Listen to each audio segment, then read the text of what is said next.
Hello, my name is Susan Nagy, and I want to say thank you for stopping by to my GoFundMe page. Down below my page are some updates that I have written about my journey, and now I am introducing myself via video and about my journey and about my diagnosis and what I hope to get out of this GoFundMe. So, I'm 44 years old, and last month, on December 6th, I was diagnosed with something called PNES, which is a pseudo non-epileptic seizures.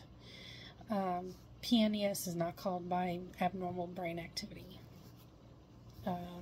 PNES attacks that look like epileptic seizures, but they're not epileptic, and instead are called by psychological factors. How these occur is sometimes a specific traumatic event can be identified as the trigger. PNES are sometimes referred to as psychogenic events. Psychological events are non-epileptic seizures, NES. There's testing that can be done. The only reliable test to positively make a diagnosis of PNES is video EEG monitoring. Treatment also includes cognitive behavioral therapy, and serotonin reuptake inhibitors have been shown to be effective. However, more research is needed to find additional ways to treat PNES. So you're wondering, what's PNES? PNES are attacks that may look like an epileptic seizure, but they're not caused by abnormal brain electrical discharges. So we know that the brain has neural pathways and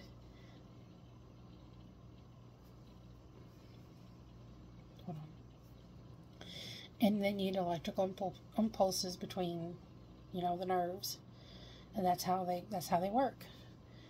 However, PNES is not like this. It doesn't involve any of that. It's basically caused by psychological factors, and they're a manifestation of psychological distress, like severe psychological distress. PNES is not a unique disorder, but are a specific type of larger group of psychiatric conditions that manifest as physical symptoms. In other words, the pseudo seizures.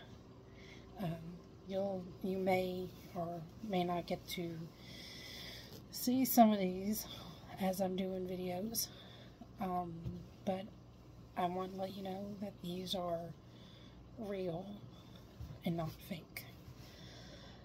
Frequently, people with PNES look like they're experiencing generalized convulsions similar to tonic-clonic, formerly known as grand mal seizures, with fall and shaken. Less frequently, PNES may mimic seizures or focal impaired awareness, previously called complex partial seizures. A physician may suspect PNES when the seizures have unusual features such as type of movements, duration, triggers, and frequency. In other words, PNES can mimic epileptic seizures, but do not involve, again, the neurological impulses of the brain. Now, the causes are just as varied as the triggers. It can stem from things such as divorce, physical or sexual abuse, death of a loved one, or other great loss or sudden changes. And these can build up over time, which may be the case for me. How is it diagnosed? PNES is diagnosed using EEG and video monitoring. The EEG is hooked up to your as your head to your head, and you also have seen, if you've had a sleep study and you've had wires tacked onto your head, that's EEG, and that's what happens with diagnosing PNES. And then they add video monitoring to see what's going on during these events, so they can match up. Oh, patient had a seizure, had seizure-like activity at this time. They can go into the video and they can see what is happening during that time frame. I, in fact, had this done in the hospital, St. Thomas Rutherford, after I had a very severe episode at a doctor's office. I got 24-hour monitoring. They wrapped up my head like a mummy, and I had to wear those wires for 24 hours, and they had a video camera going on me to help line up the recorded activity and to see, oh, this is what happened, this is what is happening to her while she's having the seizure-like activity. EEG video monitoring can go for as 1 day, 24 hours, or 72 hours, 3 days. I have the 24-hour monitoring in a hospital. And then, like I said, through the analysis of the video and the recordings of the brainwave activity, any brainwave activity, then you can come up with the diagnosis of PNES. Now, I do want to say there is a chance to also be have a misdiagnosis of epilepsy with PNES. In fact, 25% who have been not responding to drug therapy for epilepsy have been found to be given the wrong diagnosis. So now, unfortunately for me, seems to be a little weird going on. I do have some response to the drug therapy I am on. However, it is barely enough sometimes to control them. Now, but then again, I've also been, my medicine dosage has been up, and it seems to help them. So I still have them. They're not as severe, but I still have to be very, very careful. The treatment options for PNES, there are a couple of psychological therapies. They include cognitive behavioral therapy, or CBT, prolonged exposure psychotherapy, interpersonal and psychodynamic therapy, mindfulness-based psychotherapy, family therapy, and eye movement desensitization and reprocessing, EMDR for short. The goal for treatment of PNES is to treat the underlying psychological factors. PNES will not respond to epileptic medication at all, and sometimes worsen the PNES, which again is strange for me because I'm taking Keppra and it controls it somewhat. Not completely, not all the way, but it does to a very small degree. What that means, we don't know. We're still on that journey. It is, for treatment, it is also best to get help from a mental health specialist in PNES, as they understand the disorder very well. These people can be psychiatrists, psychologists, social workers, and licensed mental health counselors. And again, the list of therapies is CBT, the prolonged exposure therapy, interpersonal, psychodynamic therapy, mindfulness, family therapy, and neural behavioral therapy.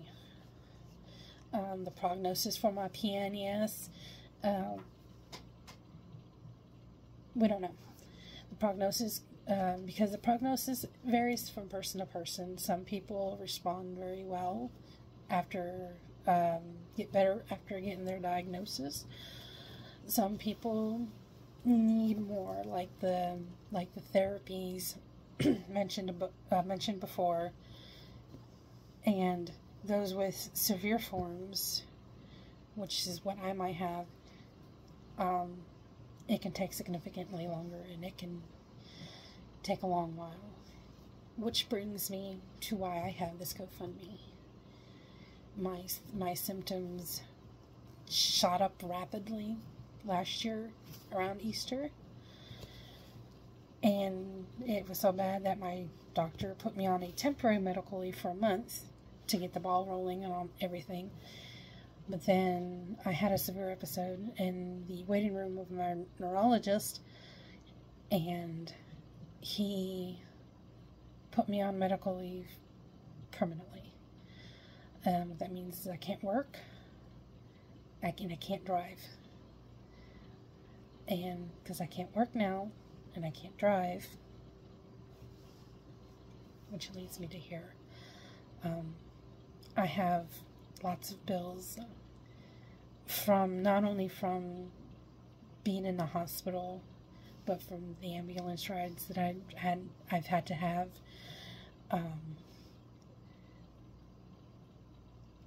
And to try and get rid of some of these bills,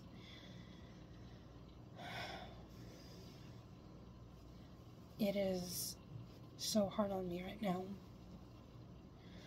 I have so many bills coming in, so many ongoing bills. I'm going to lose my car. And you're probably wondering, well, what does it matter if I lose my car? You can't drive anyways. Well, my family has to keep working. They can't stop to take me to they can't take off to take me to every appointment needed. I can't go on public transportation alone. I need constant monitoring, because if I have an episode, someone's got to be able to catch me if I get to the point where I fall. And there have been plenty of times I have fallen, and it's very scary. And it costs money to go on public transportation, money I don't have. That's why I am trying to fight and save my vehicle. It may be too late, but even if it's too late, I still have to pay that back money.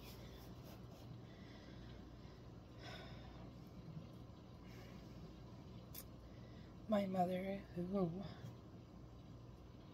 was taking care of me and bringing me to my appointments on her off days, suddenly passed away last month, 5 days after my diagnosis. So now it's fallen on a family friend to help take me, and he can only take me so much. I can't even give him gas money hardly.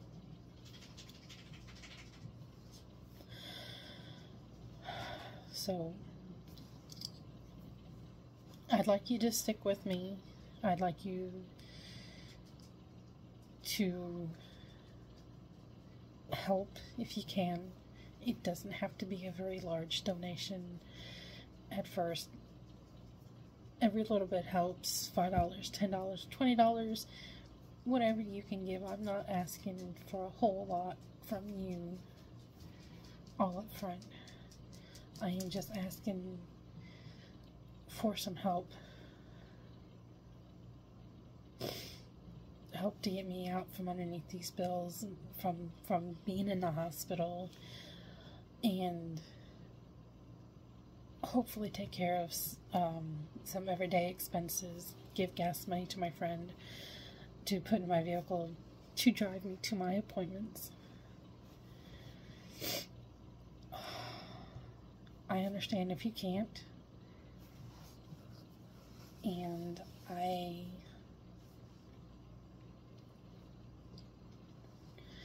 if you could just share this this fundraiser with friends or family that regularly do help out with, various GoFundMes. You can, but you don't have to. But it would help me a lot if you could.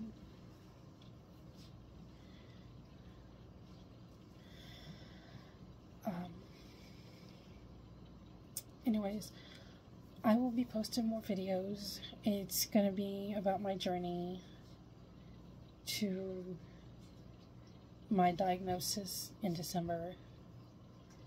And I hope you find it in your heart to help me.